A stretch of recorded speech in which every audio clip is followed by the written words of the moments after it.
Assalamualaikum warahmatullahi wabarakatuh. Izin Bumia, perkenalkan kembali nama saya Audi Nugraha untuk NIM nomor induk mahasiswa di 250101020112 mata kuliah ICT Literasi Program Studi S1 Sistem Informasi. Di UTS kemarin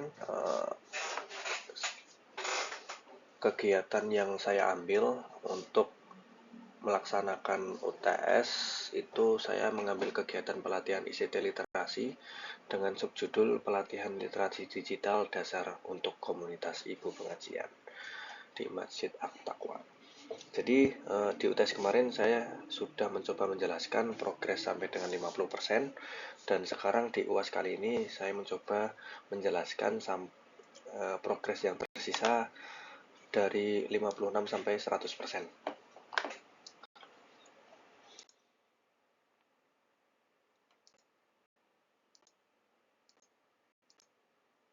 Nah, di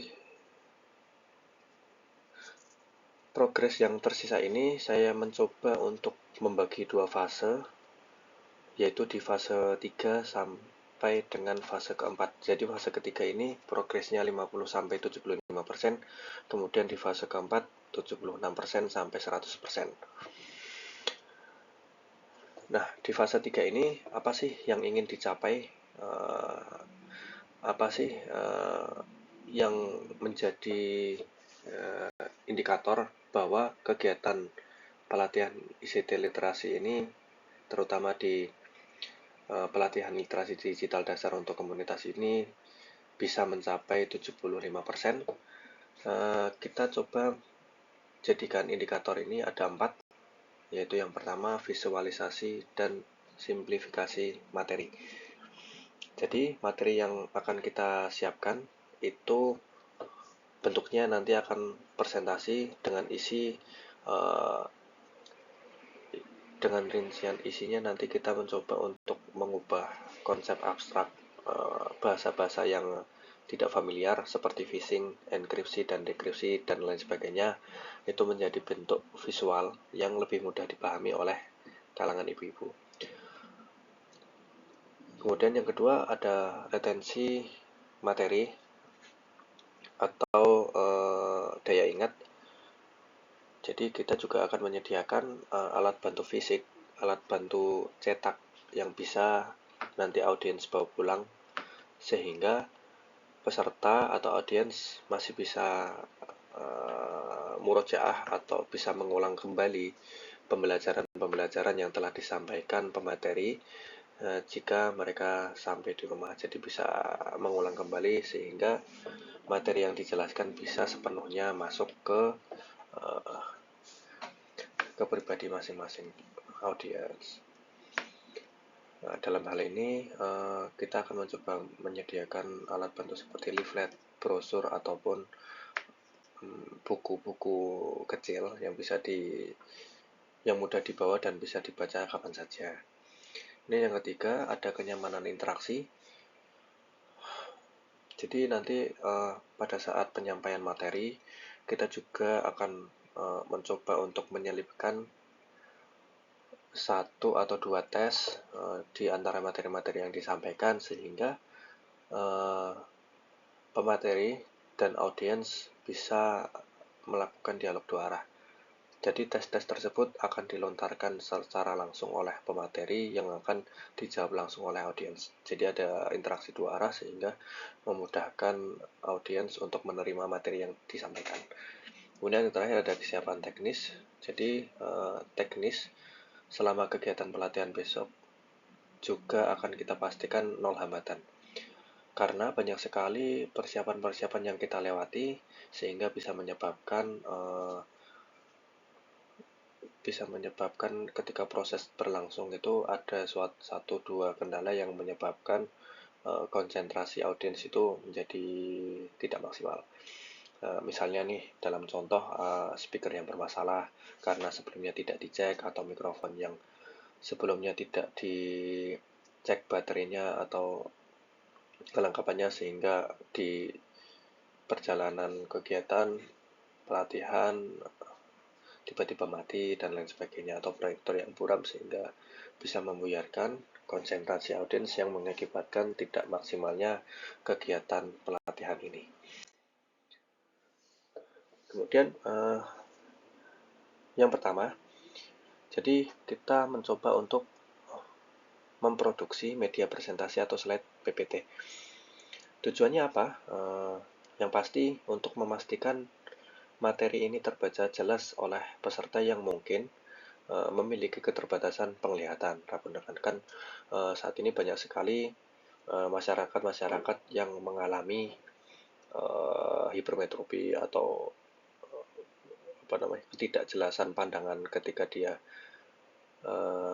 melihat sesuatu dari jarak yang jauh. Jadi kita coba buat sedemikian rupa supaya bahan-bahan PowerPoint, bahan-bahan media presentasi bisa disajikan dengan maksimal sehingga audiens bisa mengikuti dengan baik. Untuk cara pelaksanaannya, mungkin yang pertama kita akan memperhatikan ukuran dan kontras. Jadi kita akan membuat slide dengan background putih yang bersih dengan teks hitam pekat atau biru, sehingga tulisan yang disajikan bisa dibaca dengan jelas. Kemudian yang kedua, kita mencoba untuk memperbanyak screenshot. Jadi jangan banyak sekali tulisan-tulisan yang ada di PowerPoint, tetapi kita coba sajikan juga gambar-gambar atau tangkapan layar, screenshot, tampilan-tampilan WhatsApp atau Facebook yang asli. Lalu kita berikan tanda atau mark tertentu supaya audiens bisa secara relate memahami apa yang sedang disampaikan. Misalnya dalam contoh, bagaimana sih cara memblokir nomor penipu di WhatsApp. Jadi kita tunjukkan dari tahapan awal hingga akhir, misalnya menampilkan foto chat WA penipu, kemudian melingkari titik 3 di pojok kanan atas, dan kita bimbing satu persatu sampai dengan pemblokiran WA tersebut.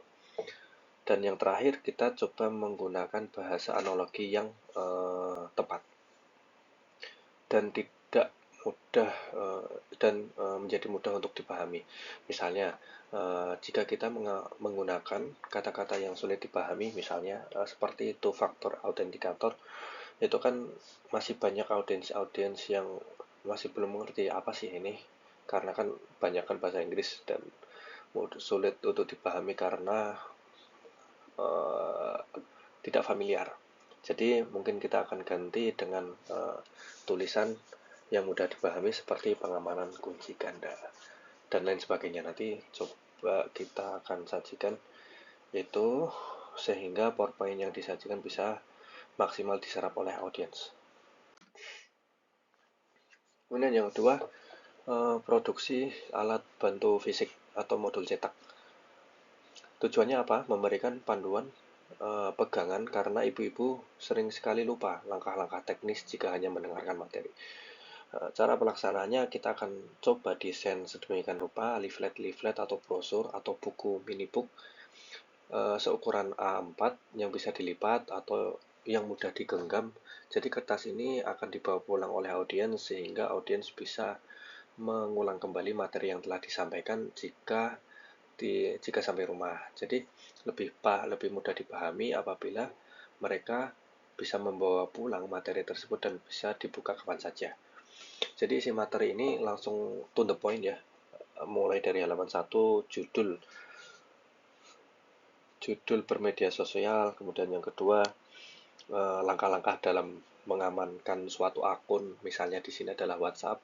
Kemudian yang ketiga daftar ciri-ciri berita yang hoax, bagaimana cara mengenalinya, bagaimana cara menghindarinya, dan tips dan trik dalam menghindari berita hoax itu bagaimana. Kemudian yang halaman keempat itu kita sajikan nomor kontak bantuan, misalnya admin masjid atau admin kepolisian jika menemukan sebuah penipuan.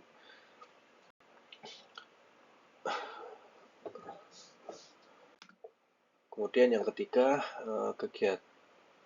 kegiatan penyusunan instrumen evaluasi. Bisa dalam bentuk pretest atau post-test. Tujuannya untuk mengukur pemahaman tanpa membuat peserta merasa diuji atau takut salah. Cara pelaksanaannya mungkin nanti kita bisa mencoba membuat metode papan benar atau salah. Jadi selama materi disampaikan, nanti kita coba akan melemparkan 1-2 pertanyaan secara dadakan, secara spontan, sehingga audiens yang sebelumnya apabila audiens itu menyimak dengan sungguh-sungguh, dia akan pasti mengikuti tes ini, karena jika kita melontarkan sebuah pertanyaan dan audiens mengikuti dari awal sampai akhir, pasti dia akan mencoba menjawab apabila audiens tersebut mengikuti mulai dari awal sampai akhir. Jadi sekilas untuk melakukan pengulangan daya ingat ya. Mungkin seperti contoh itu kita sebagai pemateri membacakan pernyataan. Kalau ada yang minta pulsa ngaku ke anak kita, langsung dikirim saja bersama mengangkat papan merah atau hijau. Jadi kayak semacam kuis. Ini menggantikan kuesioner kertas yang membosankan dan memakan waktu. Kemudian yang terakhir, lembar observasi untuk menilai.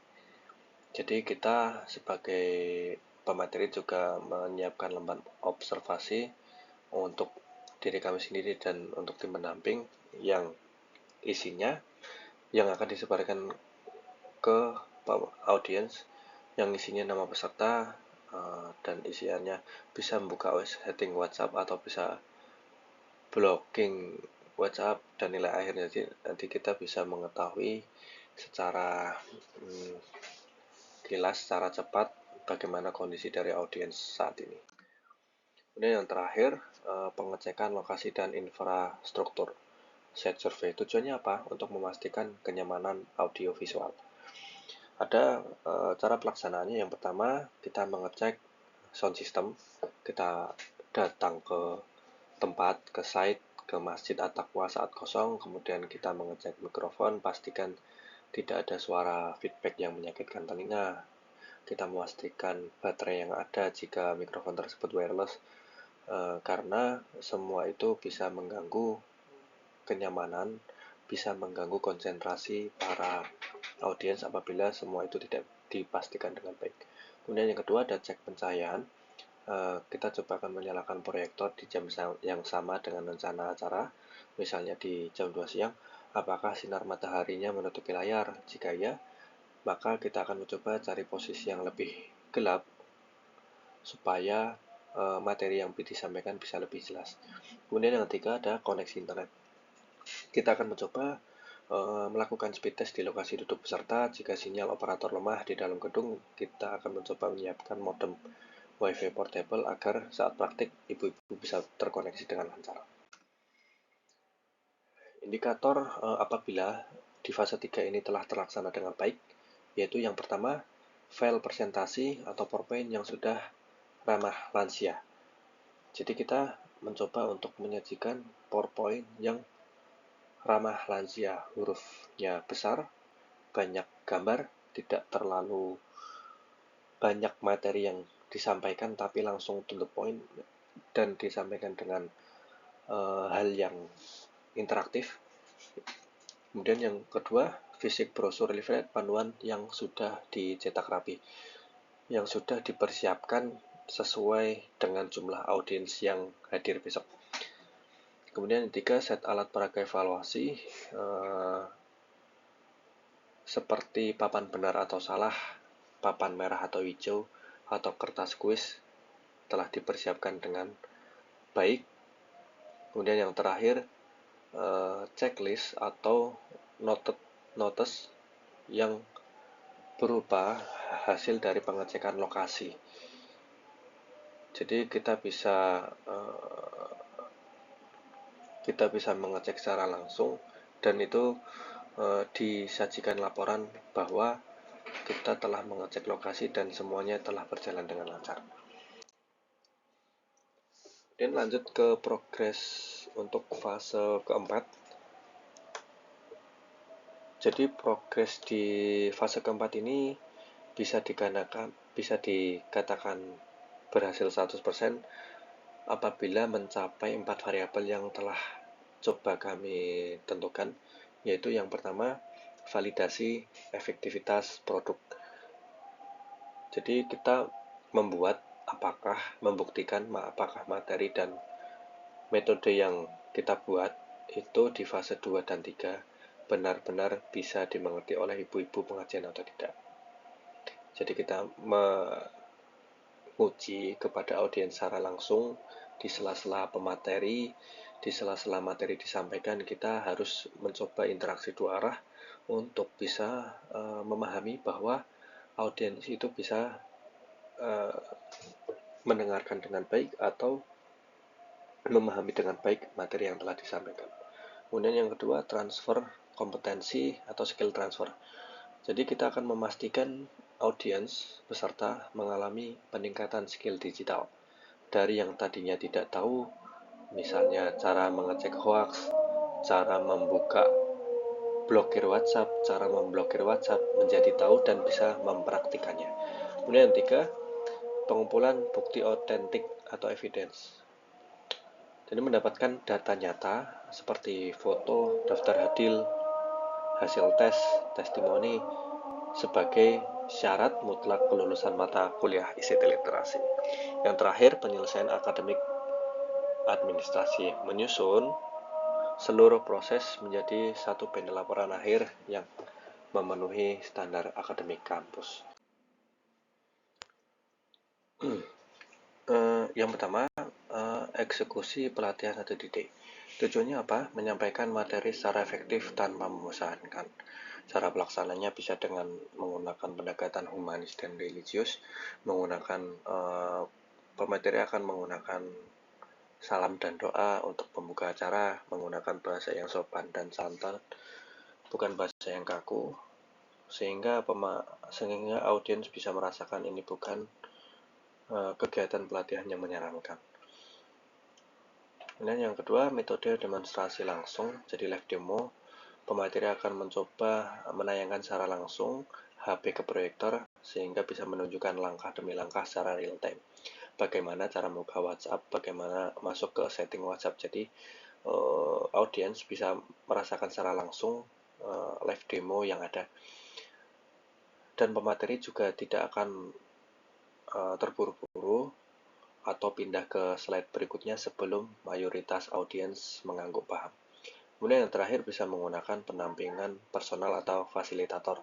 Jadi nanti saat praktik, pemateri akan mencoba menyelipkan 2 fasilitator ke audiens yang turun langsung kepada audiens, sehingga apabila ada audiens yang bingung atau yang tidak paham, mereka bisa langsung dibantu oleh fasilitator.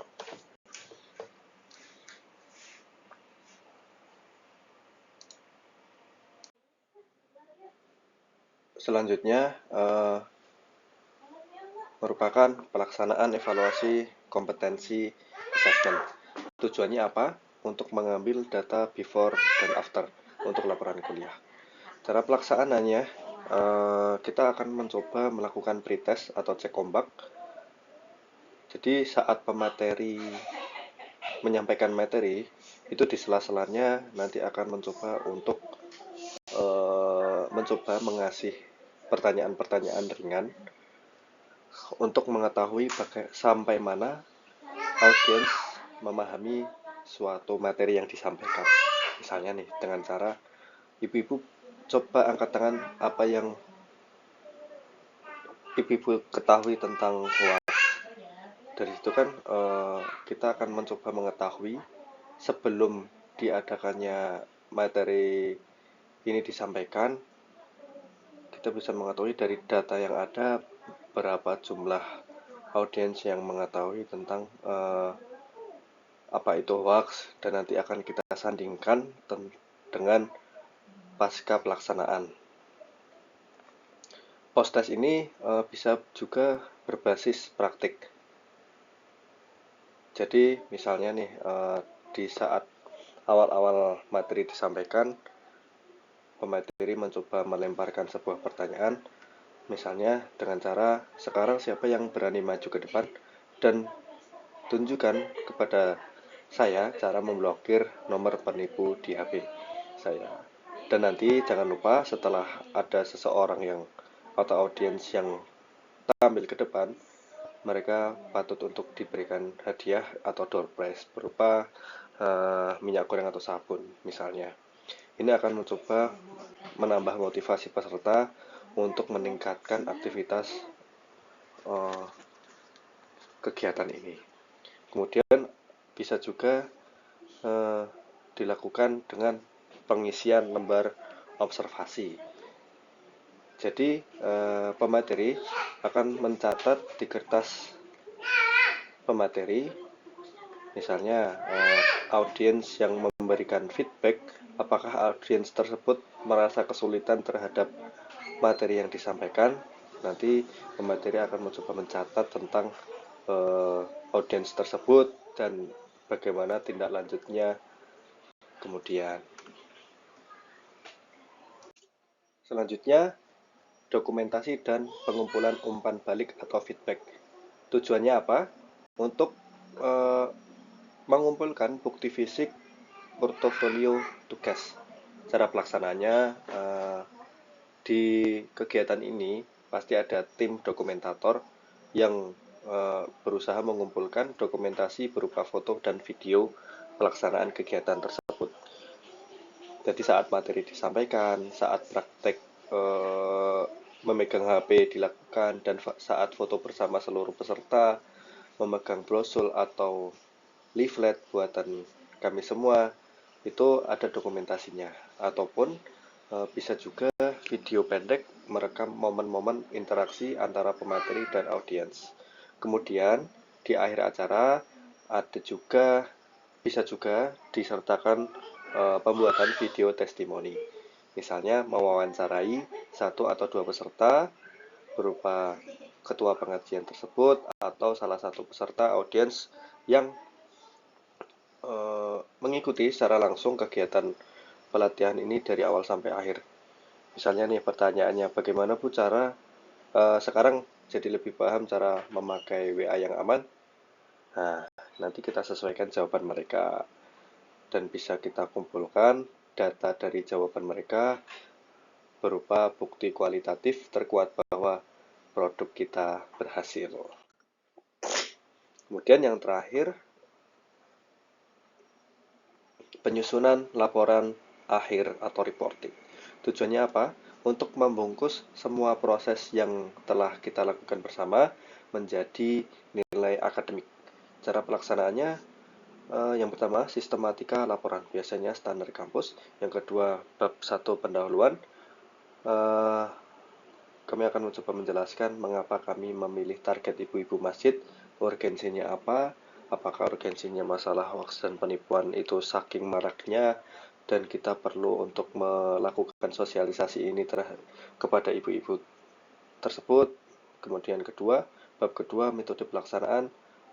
Di sini metode pelaksanaan mencoba menjelaskan apa produk dari kegiatan pelatihan ini. Misalnya dalam hal ini adalah slide atau brosur dan bagaimana cara pelaksanaannya dan melatihnya. Kemudian bab yang ketiga, hasil dan pembahasan. Kita memasukkan grafik dan tabel berupa data dan fakta yang bisa kita tampilkan kepada audiens, dan kita juga harus menjelaskan tentang fakta-fakta dan berupa grafik atau tabel tersebut, sehingga audiens bisa membandingkan keadaan real dan antara pemateri dan audiensnya, jadi bisa dibandingkan. Dan yang terakhir adalah bab 4, kesimpulan. Dari kegiatan pelatihan ini diambil kesimpulan bahwa bagaimana before dan after keadaan audiens, apakah lebih mengetahui kegiatan pelatihan ini sebelum atau sesudah. Jadi kita bisa mengetahui dampak dari kegiatan pelatihan ini melalui feedback dari para peserta. Kemudian lampiran itu bisa berupa scan daftar hadir, foto kegiatan, dan screenshot slide materi. apakah indikator keberhasilan di fase 4 ini atau apakah indikator keberhasilan seluruh kegiatan pelatihan ICT literasi atau literasi digital dasar untuk komunitas ibu pengaji ini. Menurut kami yang telah kami susun ada 4, yaitu yang pertama, kegiatan pelatihan telah terlaksana dengan baik di Masjid At-Taqwa dengan bukti foto atau video. Jadi kegiatan pelaksanaan mulai dari awal sampai akhir, mulai dari persiapan sampai dengan evaluasi itu lebih baik harus ada bukti foto dan video. Jadi kita bisa bertanggungjawabkan setiap proses yang ada mulai dari persiapan sampai dengan evaluasi. Kemudian yang kedua, ada data perubahan kemampuan peserta, data pretest dan post-test. Jadi sebelum melakukan kegiatan pelatihan ICT literasi ini, kita harus mengumpulkan data kepada audiens berupa pretest tentang pengetahuan-pengetahuan yang mereka sudah pernah pelajari atau pengetahuan-pengetahuan yang ada pada diri audiens. Dan itu bisa dibandingkan dengan post-test. Jadi setelah kegiatan pelatihan ICT literasi ini, bagaimana kondisi pengetahuan tentang audiens mengenai pengetahuan literasi digital dasar ini. Apakah ada perubahan penambahan literasi atau tidak, itu yang bisa menjadi bahan kita untuk evaluasi program ini berjalan dengan baik atau tidak. Kemudian yang ketiga, laporan akhir berupa hard copy atau soft copy yang sudah dijilid dan disubmit ke dosen. Jadi laporan ini bisa menjadi dasar kegiatan pelatihan literasi digital ini untuk komunitas ibu-ibu pengajian di Masjid At-Taqwa berhasil atau tidak, dengan melampirkan semua bukti, foto, video, dan laporan secara komplit mulai dari awal persiapan sampai dengan evaluasi. Kemudian yang keempat, produk proses yang telah kita lakukan, yaitu bisa berupa PPT materi dan atau brosur fisik yang dilampirkan di dalam laporan.